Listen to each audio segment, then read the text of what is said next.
halkani waa wadada isku xidha degmada Sheekh iyo gobolka Togdheer marka soo gaadho barta kantarool ee xigta dhinaca magaalada Burco gabi ahaanba wadadu way burbursantay intaad gaadhayso barta kantarool ee kale dhinaca Berbera ee gobolka Saaxil xigta gaadiidleyda kala duwan ee wadadan adeegsata ayaa dhowr jeer cabasho kala duwan ka muujiyay haddaba telefishinka caalamiga gobonimo oo kurgalaya xaaladda dhibaato ee wadadan bulshada qaybaheeda kala duwan ka haysata ayaa waxaanu barfaarka la dhex qaadnay gaadiidleyda wadadan maraysay ee aanu kula kulanay waxaanay noo sheegeen in dhibaato xooggan ay wadadan ka haysato iyagoo xukuumadda Somaliland golaha deegaanka degmada Sheekh wasaaradda gaadiidka iyo jidadka Somaliland ka codsaday in si degdeg ah wadadan wax looga qabto haddaba degmada Sheekh waxay ka tirsantahay gobolka Saaxil oo ah gobolka ugu dhaqaalaha badan ee dalka Jamhuuriyadda Somaliland haddaba dhibaato xooggan ayaa ka haysata bulshada qaybaheeda kala duwan horta naga haysata 24 saac waa muddo saacad iyo dheeraad ku jiraysaa taayiro dhanbac meel nool ma jirto madaxweynuhu macnihii tan wuu ilaaway baan u malaynayaa waxaan u malaynayaa anagu waxaan leenahay meeshan u soo jeeso oo naga soo gaad dhibaato naga haysatay فرنتاد مايرك الشيخ درسه يا مايرك الشيخنا ما انت مو مايرك الشيخ بابا الشيخ به معنيه محو كله معنيه يسقى ده هوش اسرقوه قبا يا الرش قلت لكم مدحوين soo baxay uma sii farfaraan meesha iyagaana isku dartara godadka waana naga yaraan mar qorinta tribkido madaxweyne soo baxay iyaga sii qoday kii ku horeeyay way sii qodeen waxa laga qabtaa le madaxweyne hoos eeg marka taraanka ku socotay reeshiqna dal la xidhay la xisaabta dhibaatada laga haysta haday buush noqotay haday khabs noqotay haday qaacan noqotay haday abool noqotay haday taayir noqotaba dhibaato badan ma naga haysta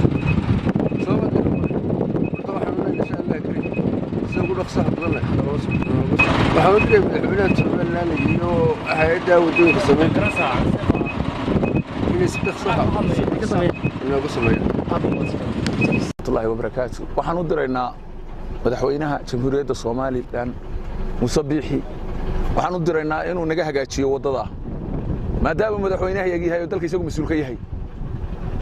annaga dhibaato naga haysata inta kaliya ma aha waa wadooyinka Somaliland oo dhan halkan waad aragto birishku waa go'an yahay dhul badan oo buurta dhexdeeda ay go'an yahay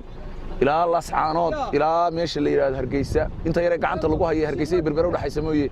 dayac badan baa ka muuqda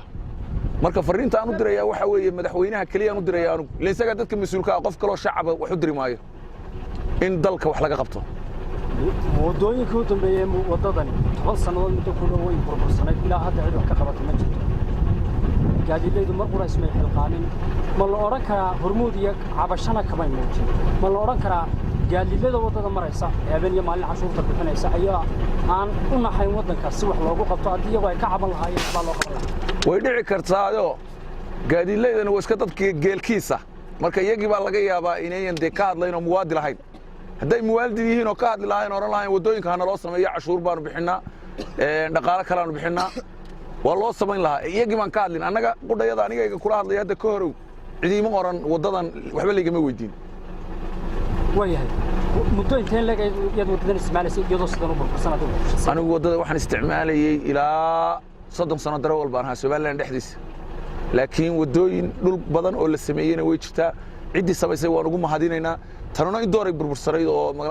garanaysa waxba laga qaban oo igogo ahay marka madaxweynaha qaranka Jamhuuriyadda Somaliland hay'adda wadooyinka golaha deegaanka degmada Sheekh dawlad xaq inay wadadan sameeyaan intaba fariintaadu diraysan maxay fariintaan u diraynaa intaba iyagoo iskaashanaya inay naga sameeyaan wasiir Alasman Xalis telefishinka caalamiga gobonimo magaalada Sheekh ee gobolka Saaxil